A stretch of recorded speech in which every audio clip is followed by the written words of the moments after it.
Today we are discussing the previous year question paper of Environmental Engineering 2 problems only. Determine the size of a circular sewer for a discharge of 700 liters per second running half full. Assume I equal to 0.0001 and n equal to 0.015. Circular sewer and discharge running half full discharge 700 liters per second. നമുക്ക് സ്യൂവറിന്റെ size എന്ന് പറഞ്ഞാൽ diameter കണ്ടുപിടിക്കണം. I എന്ന് പറഞ്ഞാൽ slope തന്നിട്ടുണ്ട്.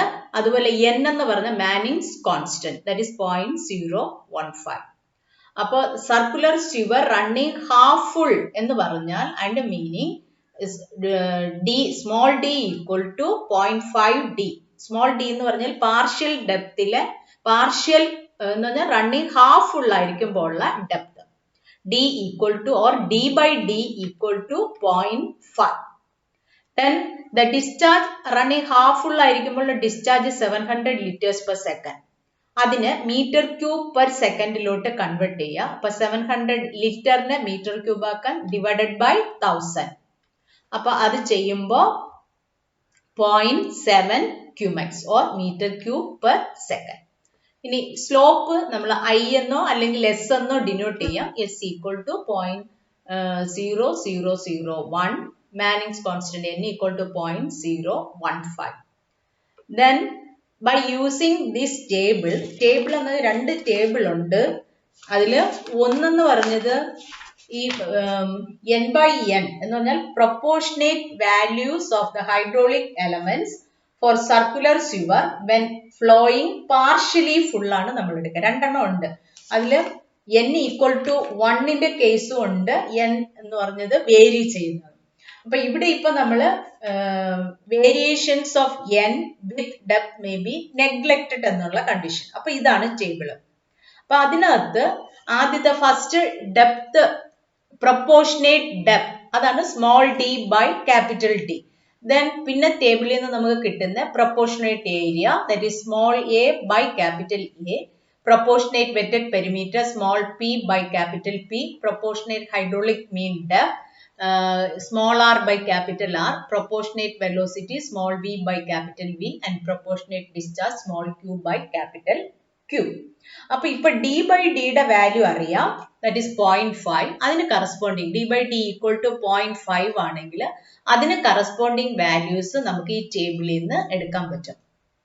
ഇപ്പൊ d by d equal to 0.5 ആണെങ്കിൽ proportionate area എന്ന് പറഞ്ഞാൽ അല്ലെങ്കിൽ small A by capital A എന്ന് പറഞ്ഞത് ഇതിൽ നിന്ന് എടുക്കുകയാണെങ്കിൽ 0.5, proportionate wetted perimeter 0.5, proportionate hydraulic mean depth 1, proportionate velocity 1, proportionate discharge 0.5.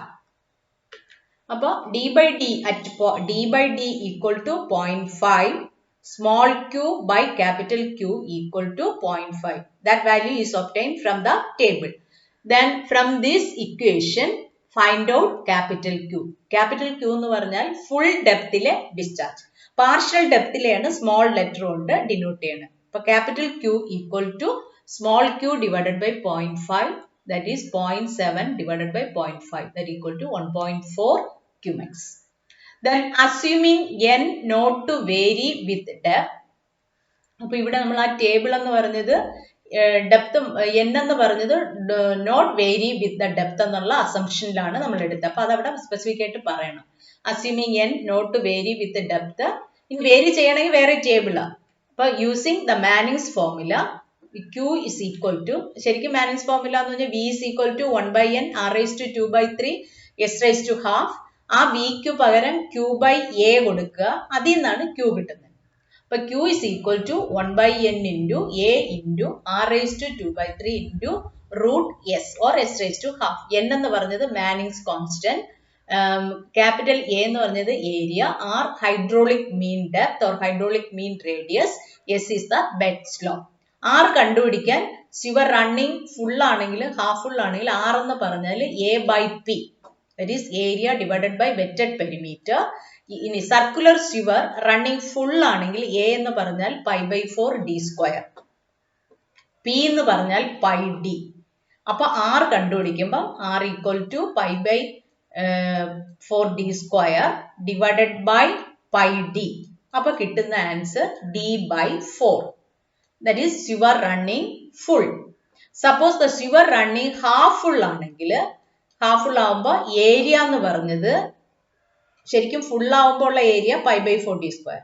Running half full ആവുമ്പോൾ അതിന്റെ ഹാഫ് ആവും എന്ന് പറഞ്ഞാൽ pi by 4 d square divided by 2 divided by അതുപോലെ P എന്ന് പറഞ്ഞ വെറ്റഡ് പെരിമീറ്റർ എന്ന് പറഞ്ഞത് pi d by 2. എന്നാലും ആൻസർ d by 4. അപ്പോൾ the sewer running full or half full are equal to d by 4. ആ വാല്യൂ ഇതിൽ സബ്സ്റ്റിറ്റ്യൂട്ട് ചെയ്യുക. അപ്പോൾ Q എന്ന് പറഞ്ഞത് നമ്മൾ നേരത്തെ കണ്ടുവച്ചു 1.4 is equal to 1 by 0.015 into A pi by 4 into capital D square into R equal to D by 4 the whole raised to 2 by 3 into root of S, that is 0.0001. From this equation find out the value of D. Capital D എന്തുകൊണ്ട് അവിടെ കൊടുത്തു എന്ന് വെച്ചാൽ നമുക്ക് full ഇതിലാണ് sewer running full ആകുമ്പോൾ ഉള്ള diameter ആണ് നമുക്ക് വേണ്ടത്. That is D equal to 2.05 meter. Hence the diameter of the sewer required is equal to 2.05 meter. Then next question, determine the ultimate first stage BOD for a wastewater having 5-day BOD at 20 degrees Celsius as 160 milligram per liter. Assume deoxygenation constant at 20 degrees Celsius as 0.2 per day.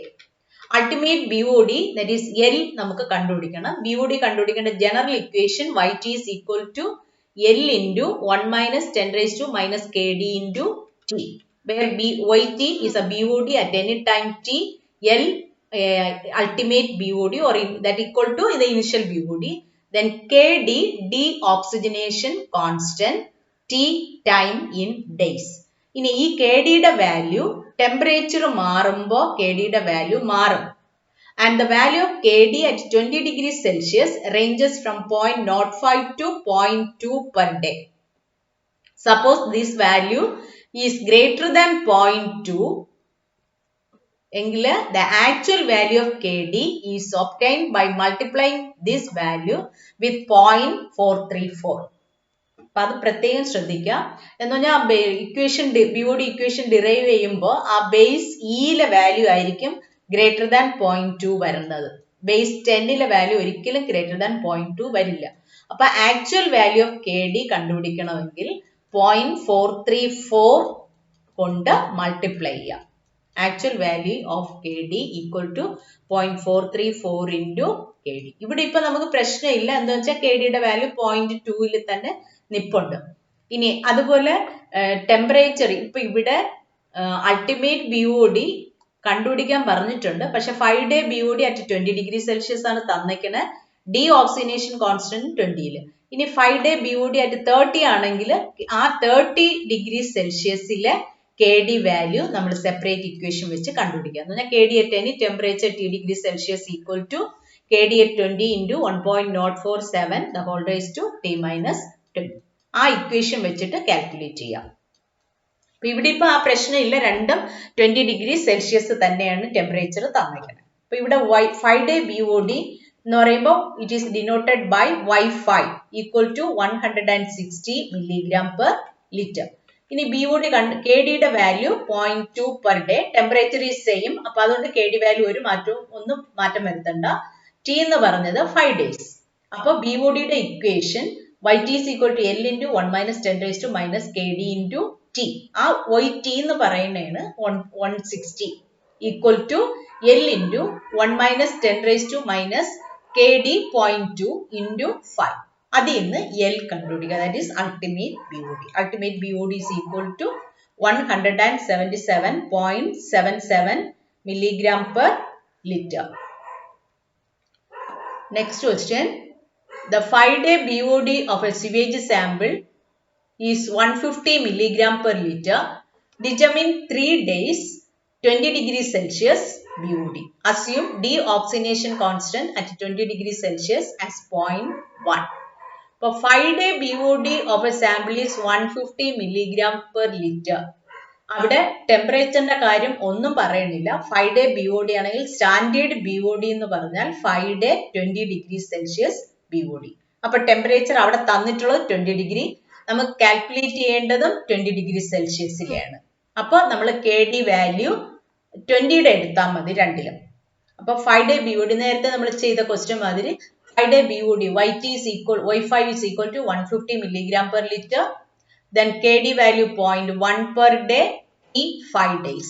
അപ്പൊ ആ ഇക്വേഷനിൽ നിന്ന് 150 equal to L into 1 minus 10 raised to minus 0.1 into 5.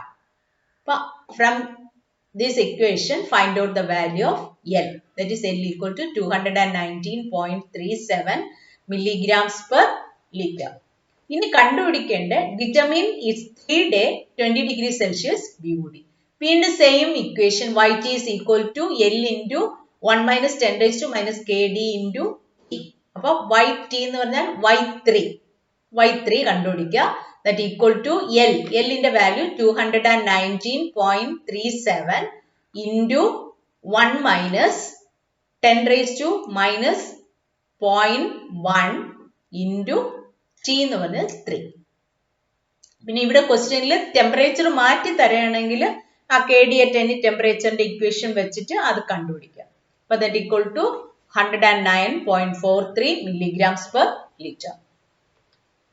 The next question, a city discharges 100 meter cube per second of sewage into a river which is fully saturated with oxygen flowing at the rate of 1500 meter cube per second and with a velocity of 0.2 meter per second. The 5-day BOD of sewage at the given temperature is 250 milligram per liter. Find when and where the critical dissolved oxygen deficit will occur in the downstream portion of the river and what is its amount. Assume coefficient of purification of the stream F as 4 and coefficient of deoxygenation as 0.1. അപ്പോൾ ഇതപ്പോൾ നമ്മൾ ആ disposal വരുന്ന problem ആണ്. അപ്പോൾ city discharges 100 meter cube per second of sewage. അപ്പോൾ sewage discharge എന്ന് പറഞ്ഞത് 100 meter cube per second. പിന്നെ ഇതിനെ ഡിസ്ചാർജ് ചെയ്യുന്നത് റിവറിലേക്കാണ്, which is fully saturated with oxygen. അപ്പൊ അവിടെ ആ റിവർ വാട്ടറിൽ ഫുൾ സാച്ചുറേഷൻ DO ആണ്. ആ സാച്ചുറേഷൻ DO ക്വസ്റ്റ്യനിൽ തന്നിട്ടില്ല. അപ്പൊ ആ വാല്യൂ നമ്മൾ അസ്യൂം ചെയ്യണം. എന്ന് പറഞ്ഞാൽ saturation DO at 20 degree Celsius എന്ന് പറഞ്ഞാൽ ശരിക്കും 9.17 ആണ്. അതിനെ റൗണ്ട് ചെയ്ത് 9.2 ആയിട്ട് ഈ വാല്യൂ ഓർത്ത് വെച്ചേക്കാം. ക്വസ്റ്റ്യൻ തന്നിട്ടില്ലെങ്കിൽ നമ്മൾ അസ്യൂം ചെയ്യാം. അപ്പൊ assume saturation DO equal to 9.2 milligram per liter. അതായിരിക്കും റിവർ വാട്ടറിലെ DO. അതാണ് initial DO of river water, that is equal to saturation DO equal to 9.2 milligrams per liter. Then first find out the value DO of mix, that is dissolved oxygen of the mixture of sewage and the river water. അത് കണ്ടുപിടിക്കാൻ general equation C is equal to CS into QS plus CR into QR divided by QS plus QR, where CS is the ഇവിടെ ഇപ്പൊ നമ്മൾ DO ആണ് കണ്ടുപിടിക്കുന്നത്. അപ്പൊ DO concentration of sewage, QS എന്ന് പറഞ്ഞ sewage discharge, CR river water എന്ന് പറഞ്ഞാൽ DO concentration of river water and QR river water discharge. അപ്പൊ ഈ ഇക്വേഷൻ വെച്ചിട്ട് DO ഓഫ് മിക്സ് കണ്ടുപിടിക്കാം. അപ്പൊ CR എന്ന് പറഞ്ഞതാണ് 9.2 into QR എന്ന് പറഞ്ഞത് 1500 plus 0 river water sewage discharge എന്ന് പറഞ്ഞ ക്വസ്റ്റ്യനിൽ സിവേജിലെ DO എത്രയെന്ന് തന്നിട്ടില്ല. അപ്പൊ അത് അസ്യൂം ചെയ്യുക. Assume DO of sewage is equal to 0. അപ്പൊ 0 into sewage discharge 100 divided by 1500 plus 100. അപ്പൊ അതിൽ നിന്ന് DO ഓഫ് മിക്സ് കിട്ടും. ഇനി സാച്ചുറേഷൻ DOയും അറിയാം, DO ഓഫ് മിക്സും അറിയാമെങ്കിൽ നമുക്ക് ഡെഫിസിറ്റ് കണ്ടുപിടിക്കാം. ഡെഫിസിറ്റ് എന്ന് പറഞ്ഞത് initial dissolved oxygen deficit of the stream or a river equal to, that is denoted by D0. DO അല്ല D0, that equal to saturation DO 9.2 minus 8.62, that equal to 0.58 milligrams per liter. Then വീണ്ടും ഇപ്പൊ നമ്മൾ DO കണ്ടുപിടിച്ച മാതിരി ആ മിക്സ്ചറിന്റെ, mixture means sewage plus river water, അതിലെ 5 day BOD കണ്ടുപിടിക്കാം. അത് കണ്ടുപിടിക്കാനും നമ്മൾ മിക്സ്ചറിന്റെ എപ്പോഴും ഇക്വേഷൻ സെയിം ആണ്. അപ്പൊ അവിടെ CS എന്ന് പറഞ്ഞാൽ BOD കോൺസെൻട്രേഷൻ ഓഫ് സ്യൂവേജ് ആയിരിക്കും. CR എന്ന് പറഞ്ഞത് BOD concentration of river water. അപ്പൊ 5 day BOD of the mixture of sewage and the stream is given by C is equal to CS into QS plus CR into QR divided by QS plus QR. CS എന്ന് പറഞ്ഞാൽ BOD concentration of the river water sewage, that is 250 into discharge എന്ന് പറഞ്ഞത് 100 plus ഇനി river വാട്ടറിലെ BOD ക്വസ്റ്റ്യനിൽ തന്നിട്ടില്ല എങ്കിൽ നമ്മൾ 0 ആയിട്ട് എടുക്കുക. അപ്പൊ അതില് 0 into 1500 divided by 100 plus 1500. Then അപ്പൊ കിട്ടുന്ന answer Y5 or 5 day BOD equal to 15.625 milligram per liter. ഇനി വീണ്ടും നമ്മൾ standard equation YT is equal to L into 1 minus 10 raised to minus KD into T, അതില് YT എന്ന് പറഞ്ഞാൽ Y5, അത് നമുക്കറിയാം. 15.625 equal to L into 1 minus 10 raised to minus KD 0.1 into 5. Time എന്ന് പറഞ്ഞത് 5 days. അപ്പൊ ആ ഇക്വേഷനിൽ നിന്ന് L കാൽക്കുലേറ്റ് ചെയ്യുക. അപ്പൊ L equal to 22.85 milligrams per liter. അപ്പൊ L എന്ന് പറഞ്ഞാൽ നമുക്ക് അൾട്ടിമേറ്റ് BOD കിട്ടി. ഇനി സ്റ്റീറ്റഫെൽഡ്സ് ഇക്വേഷൻ വെച്ചിട്ട് ഒരു ഇക്വേഷൻ ലാസ്റ്റ് നമ്മൾ ഡിറൈവ് ചെയ്തിട്ടുണ്ട്. എന്ന് പറഞ്ഞാൽ BOD standard BOD equation of the mixture of sewage and the river water is given by the equation L by FDC the whole raised to F minus 1 is equal to F into 1 minus F minus 1 into D0 by L. L എന്ന് പറഞ്ഞ ultimate BOD, F self purification constant, DC critical dissolved oxygen deficit. Then substitute the values, we will get the value of DC, that equal to 3.69 milligram per liter. Then the critical time, ഇതും സ്റ്റീറ്റഫെൽഡ്സ് equation വെച്ച് നമ്മൾ അവസാനം derive ചെയ്ത് കിട്ടുന്ന equation ആണ്. Critical TC എന്ന് പറഞ്ഞാൽ critical time, TC equal to 1 by KD into F minus 1 into log 1 minus F minus 1 into D0 by L into F. അതിലും values F, KD, D0, L ഇതിന്റെ വാല്യൂസ് സബ്സ്റ്റിറ്റ്യൂട്ട് ചെയ്യുക. അപ്പൊ TC കിട്ടും. ഇത് എന്തിനു കണ്ടുപിടിക്കണമെന്ന് വെച്ചാൽ question when and where the critical dissolved oxygen deficit will occur. But when means time, അതാണ് critical time. Where എന്ന് പറയുമ്പോൾ നമ്മൾ ആ ഡിസ്റ്റൻസ് കണ്ടുപിടിക്കുക. Then what is its amount, അതാണ് critical deficit DC. അപ്പോൾ TC നമുക്ക് ഇക്വേഷനിൽ വാല്യൂസ് സബ്സ്റ്റിറ്റ്യൂട്ട് ചെയ്യുമ്പോൾ കിട്ടുന്ന 1.89 days. Then ടൈം അറിയാം, വെലോസിറ്റി ക്വസ്റ്റ്യനിൽ തന്നിട്ടുണ്ട്. അപ്പൊ distance equal to velocity into time. Velocity 0.1 meter per second into time നമുക്ക് കിട്ടിയ 1.89 days. അതിനെ സെക്കൻഡിലോട്ട് കൺവേർട്ട് ചെയ്യുക. ഒരു ഡേ എന്ന് പറയുമ്പോൾ 24 hours. ആ അവറിനെ മിനിറ്റ് ആക്കുമ്പോൾ ഇൻറ്റു 60, വീണ്ടും മിനിറ്റിന് സെക്കൻഡ് ആക്കുക ഇൻറ്റു 60. അപ്പൊ equal to 16,330 meter equal to 16.33 kilometer. For last എടുത്ത് എഴുതാം. Hence the most critical deficit will occur after 1.89 days and at a point 16.33 kilometer downstream of the point of sewage disposal.